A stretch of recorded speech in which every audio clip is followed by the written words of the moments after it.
Sebastian Bach, and I'm going to be a rock star moving to Michigan. Full and Bloom's inside the band with Madam X bassist Chris Godzilla Doliber. I was contacted by a promoter from Canada. We did a Canadian tour, and his name is Sean Pilot. And he said, I understand you guys are looking for another singer. And I said, yeah. He goes, well, I have this perfect singer for you. I want to send you his information. So in the mail, a week later comes a manila envelope with a bio and a 8x10 and a cassette. I open up the manila envelope and I pull out his photo and I said, no fucking way. Guys that look like this can't sing. You know, that was my opinion. And I read the bio and I went out to the car and I put the cassette in the stereo system, and on came this amazing voice. And I called Sean and said, we want to audition him. So Maxine and I flew back from Phoenix to Michigan because Sebastian was in Toronto at the time, Canadian kid. And we talked on the phone and he says, I'll take the train from Toronto to Windsor because we're in the Detroit area. All we had to do is drive go through the tunnel across the river to Windsor and pick him up at the train station and then bring him to America. Sounds easy enough.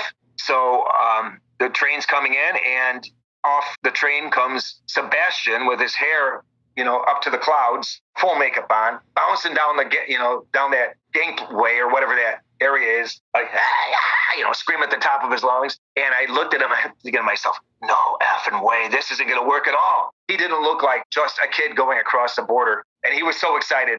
And sure enough, we get in the car and we go to the border to cross at the bridge. There's 2 points of entry in Detroit, the bridge or the tunnel. But we wait our turn and pull up to the customs immigration thing. And the guy said, where you going? Well, Michigan. For what? Well, it's where we live. He looks in the backseat. And he goes, I'm Sebastian Bach, and I'm going to be a rock star moving to Michigan. It's like, oh, no. So the guy says, you have a passport? No. You have ID? No. How much money you got on you? Like 13 cents? No. They wouldn't let us cross. So we had to drive him back to Toronto, which is like, 4 hours, something like that. So he could get from his mother his birth certificate, and whatever he could come up with as far as his Canadian health card or health insurance or whatever. And then we went to a different city, Sarnia, Canada, like Port Huron area in Michigan, and crossed there because this is pre-computers. They didn't have it in the system. This guy was just denied. Watch out for him. So like the next day we crossed through the Sarnia entrance into Michigan. And our news story was that Sebastian's my cousin and he's coming for the weekend. We're going to go to a big amusement park over the weekend with his hair down and looking like just a kid. And it worked. That was it. And so he comes over at that point and stays with you, right? Yeah, he lived with me for about 18 months. Then we're talking you guys are with each other every day then, right? Every day. We had our publicist while we were with Jet Records was Michael Levine Agency. And Michael Levine at the time, who is Michael Levine Agency? Michael Levine has done Michael Jackson, publicity for Michael Jackson, Madonna, Prince. And he was also our publicity agency. And we would do interviews. Prior to doing interviews, we did these mock interviews with the agency. And they would ask us questions and we'd give it an answer. And they'd say, okay, well, don't give a yes or no answer. Have something to say. If you have nothing to say, they've got nothing to print. So we took that information, and Sebastian was a kid. He was like 17, 18 years old. And we would do these. We would go for what we would walk every night, miles, I think 10 miles a night for cardio. And we would question him, and do these mock interviews. So blah, blah, blah, blah, blah, and he got better at giving interviews. But it was boot camp 101. It was rock boot camp. We needed to teach him as much as possible in as short amount of time as possible. There was a lot to learn. At his request, he hated me for it in the past. He held it against me, but he would say stuff like, make me great, flat or sharp, spit on me, punch me, do whatever, humiliate me, just make me great.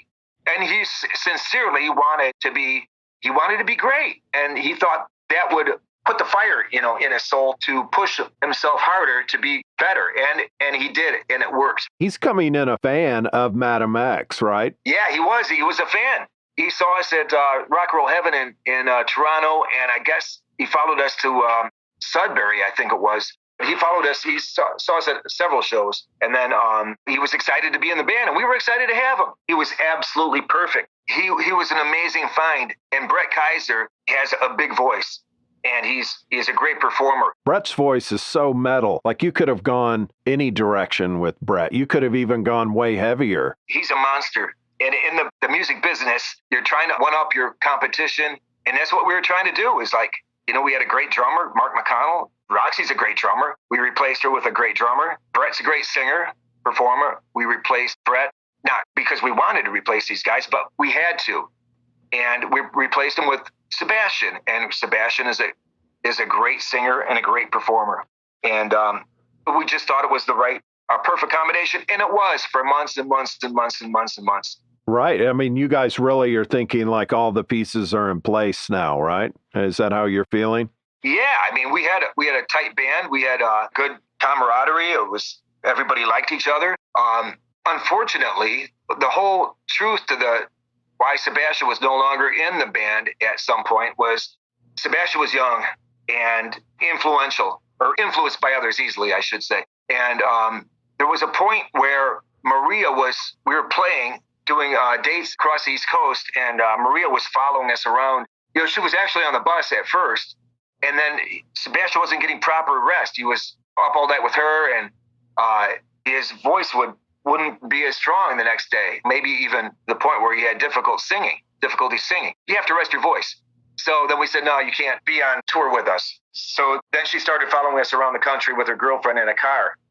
I felt a sense of urgency to get my career back on track rather than wait for somebody to grow into the position. I thought I needed someone that could understand that music it's not the music party, it's the music business. And I needed to make a change. And it was upsetting. It was upsetting for Sebastian. And I wasn't comfortable with it either. But I felt a certain urgency that wasn't that I disliked him or that there was bad blood or anything. But he did take it personal and very personal. Yeah. And I guess I can understand that. This is an 18-year-old kid. And even when I reflect on my own life, I was like probably a moron plenty of years into my 20s, and some may even say up to 30 and maybe longer. But I always look back on my life and think, what an idiot. At 19, I was just chaotic. You're coming from a place where you guys are road dogs, been signed. I mean, the fact that he's touring and doing stuff is still pretty amazing at that age. But I mean, man, that is hardcore to be dealing with teenagers. Any singer will tell you, and Sebastian will probably tell you the same thing, that you have to rest your voice when needed. You have to get rest so you can do your job. And that was the deciding factor. I just felt that he didn't take it as serious as I did. Just timeline's sake, probably not like that initially. Is this like after like a year and a half or something that the girlfriend is coming later to be his wife? But I think girlfriend at that time, right? Yeah, this would have been summer of 86. When he joins, right? He joined like spring of 86. Okay. Is he like no distractions or resting his voice initially, or is it kind of something? It took about a year to get into that. Okay, that's what I was wondering. Scenario. Okay, so go ahead, sorry. We were writing some good songs, and we had some good music. And that's what I was going to ask too, are there recordings with Sebastian?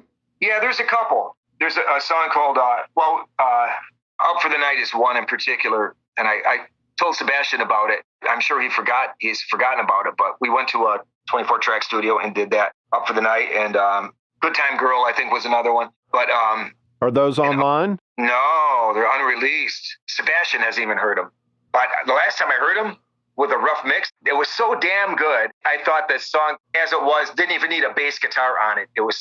That's how good it was. It was like, and there's bass on it, but it was like, this hook is so strong. The hook itself and the drums pounding was like, that was enough. It just sounded amazing. And we have those. And I mentioned it to Sebastian probably 15 years ago, and he said, yeah, I'll put it on my Sebastian Bach box set. And that's the last we talked about it. But it didn't appear on this box set, right? Or does it even have a box set? Okay. Do you have the master tapes? Yeah, we got the master 24-track. On analog? Analog. Holy shit. And it's 2 tracks or more tracks than that? I think there was I think there was 4 tracks on it, but there's 2 that are absolutely stellar. But all 4 have vocal tracks? Yeah. I mean, that could be something that you even finish up. I mean, man, why not an EP at this point? Seems like Sebastian would even be cool at this point, releasing that. Truth be known, I think he's mad at me again. I could have sworn that's after all this. Then I'm like, I look up something. I see footage of you guys on stage. It looked like a couple of years ago. I was like, badass. So they made up. Yeah, well, we did. We made up and had a nice time together for a while. And we were on this was 2014 or 2016, I think it was. We were on the Monsters of Rock cruise. And Sebastian was there. And Madam X was also on the cruise. And I thought, I had this preconceived notion that there might be some tension between Sebastian and Madam X for some reason. I just anticipated a little bit of maybe a possibility of conflict of some kind. Why? It's just the nature of the beast. So he came to our performance and we went and saw him. He had another performance in the theater. And this is tragically, this is just how stupid this whole thing is. I followed Bret and Roxy and the gang to the backstage after Sebastian was done in the theater, and we're hanging out outside of his dressing room at the request, I think it was, of his wife Suzanne, and we're hanging out, and she popped out and said, "Yeah, he's still winding down and toweling off and so forth." And more time went by, and then I think she came out and said he doesn't want any company right now. So we're like, okay. And everybody's leaving that little green room area, and Bret's guitarist came out. And I was chatting with him because he played at my club up in northern Michigan with Vince Neil. We were talking about that and so forth. I said, I thought it was going to be a big deal, but it was no big deal with Sebastian, meaning that I anticipated there's going to be some kind of maybe a little bit of something against the grain for some reason. And as I'm turning, because he's kind of walking towards the door with me, and I'm explaining because, I thought there's going to be some, anxiety or stuff, but it was no big deal. And there's nothing I can't tell him later. There's nothing so important that I can't tell him later on is my whole point. As I'm saying this, talking to Brent, as I'm walking down this corridor, I turn around to have eye contact with him, and he's nowhere around. So I'm talking to myself going down this hallway. I don't think he ever heard me say that. So I think he probably, and I'm guessing, I don't know, because the actions, I'll tell you what happened after that. I was hanging with Sebastian later on for the next couple of days on the ship. Everything was cool. We get back to the States, and he's deleted me off his Facebook friends or something, or won't answer. I was like, you know what? I'll bet the message got corrupted, or misinterpreted, and it was delivered incorrectly to Sebastian, and he probably hates me again.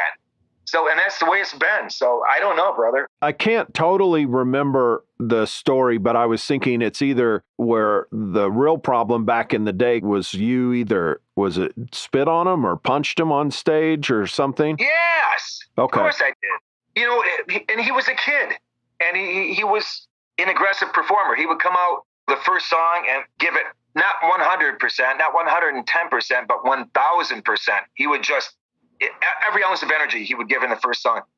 But he wasn't very aware of his surroundings. For instance, I can't remember where we were playing. Maybe it was Baltimore, Maryland. The stage is not a concert-sized stage. It's just a large club-sized stage, something like that. And he spun around with this cast iron mic stand bass, clipped me right in the shins so hard that if I wasn't on stage in front of hundreds of people, I would have probably collapsed to the stage and screamed like bloody murder. But take it and grit it, you grit your teeth and go, keep smiling. It was like, oh, you blam, blast him in the arm, screaming, be aware.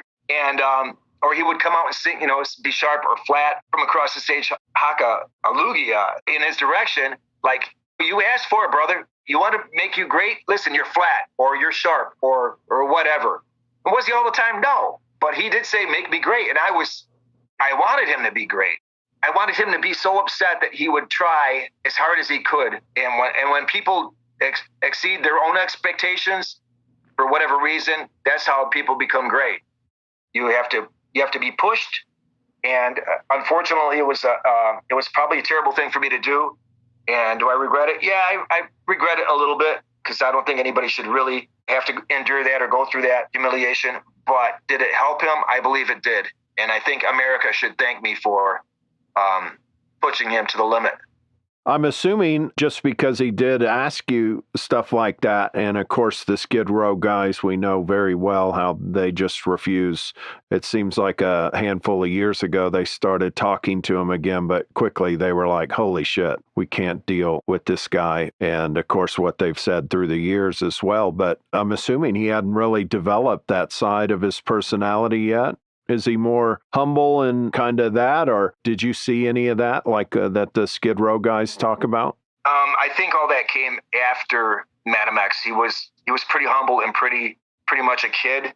But when he had all that accolades and greatness handed to him, in that spotlight cover of Rolling Stone, huge tours. I mean, they were playing in front of 20,000 people opening for Bon Jovi before Skid Row even had a record out. Bon Jovi camp gave him, everything immediately. And do people feel entitled?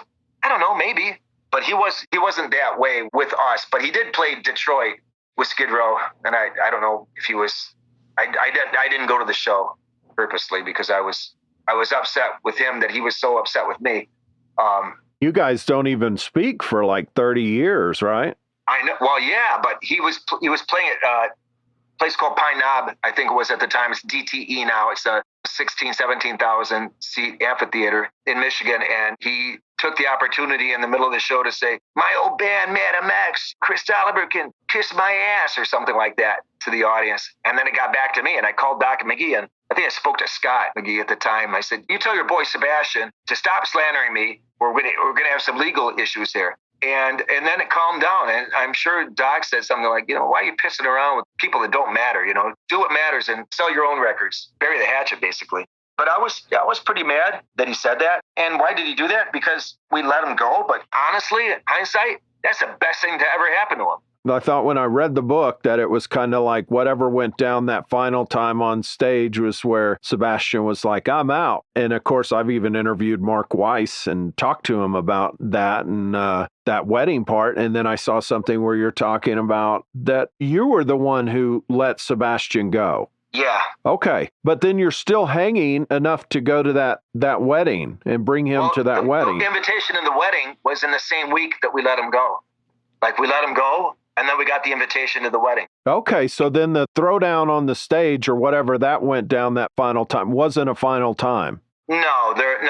And it was, honestly, it was at his request. He wanted to be great. Okay. So that wasn't anything. That was just a decision of like, we can't really continue with Sebastian. Right. He wasn't focused.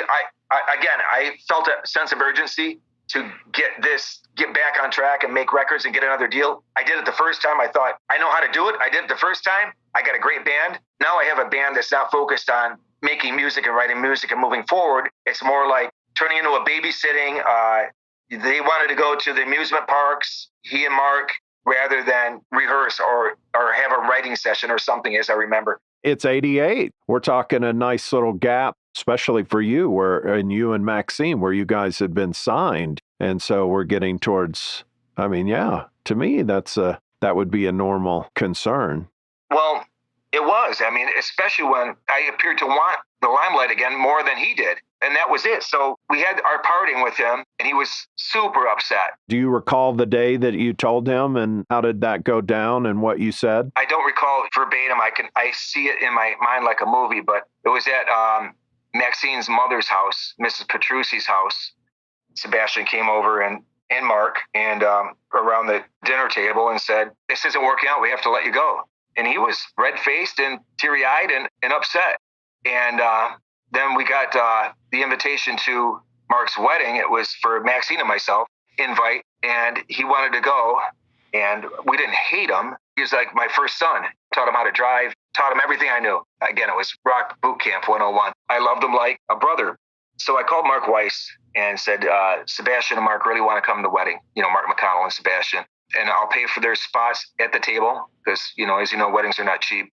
We'll take care of their hotel and give you a boost for them. Boost is kind of an Italian way of saying the bonus or the money gift for the bride and groom. So Mark Weiss made room for Sebastian and Mark McConnell at the reception, and we brought them to the party. And we all sat in with the wedding band, which was a blast. Zakk was playing guitar, Mark played drums, I played bass, Sebastian sang, Kevin Dubrow sang, Dave, Mark's best man, was playing drums for a couple songs, and we jammed. And then Sebastian got brought over to the Bon Jovi table, and they were chatting with Mr. and Mrs. Bon Jovi.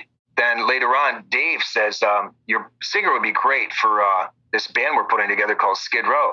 Can I get his number? I said, well, yeah, because he's really no longer our singer, is what I was thinking. So they exchanged numbers, and a short time later, Sebastian's the new lead singer of Skid Row. So again, my having to let him go was the best thing that ever happened to him. I'm just curious, were there any second chances? Were there any other warnings that Sebastian got or anything like that? Or was it just the one time it's over? No, we were always on him as far as pay attention to your surroundings on stage. We want to rehearse. We want to write. Going to Cedar Point Amusement Park is not a priority for me. Getting the band back on track is a priority for me. And he was young, and Mark was young too. Mark was a kid, 23, 24, 25, something like that. Mark was a little more worldly, maybe a little more adultish. And I'm not saying that in a bad way, but they both were young and wanted to have fun. And I was not staying young for very long, and I wanted to get back on the rock and roll bandwagon. So Mark even turned up on some Sebastian recordings later, right? Yeah, they worked together after that. And Mark passed away? Yeah, he did. What happened there? Do you have any story on that? I have no idea. I didn't even know he was ill. I heard that he had a massive hemorrhage, and they couldn't save him. I don't know. He liked to drink. I don't know if it was alcoholism. I don't know. I wish I knew. I asked Sebastian, and Sebastian didn't know either. Okay. And so at the same time, is Mark... Oh, I'm sorry. Go ahead. No, Sebastian kind of gave me some details of what he knew, that Mark was sick and then had a hemorrhage or some kind of a bleed out or something, but he didn't really know anything more than that.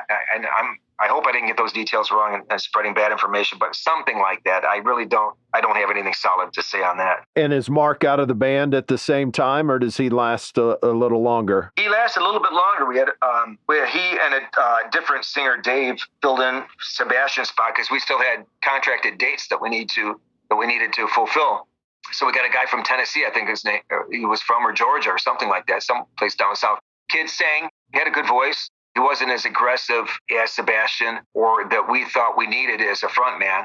And again, there was this training session of bring up to speed. Here's how we're going to run our show, and this is what I expect from you on stage. And if you have the opportunity, you have to say this, this, this, and this, and this. I was almost writing out cue cards for him. But he was a good kid, and he sang good. He wasn't the perfect fit for the puzzle that we were missing. With Sebastian, was there ever a time where you guys came close to getting a deal with him in the band? We never made it to even get to the shopping point. My gut feeling was to get half a dozen songs, real strong songs together, and then pop back to Hollywood and do a whiskey show or a Roxy show or something and do a showcase. But just his lack of willing to be, focused on rock music was the breaking point for me. Right.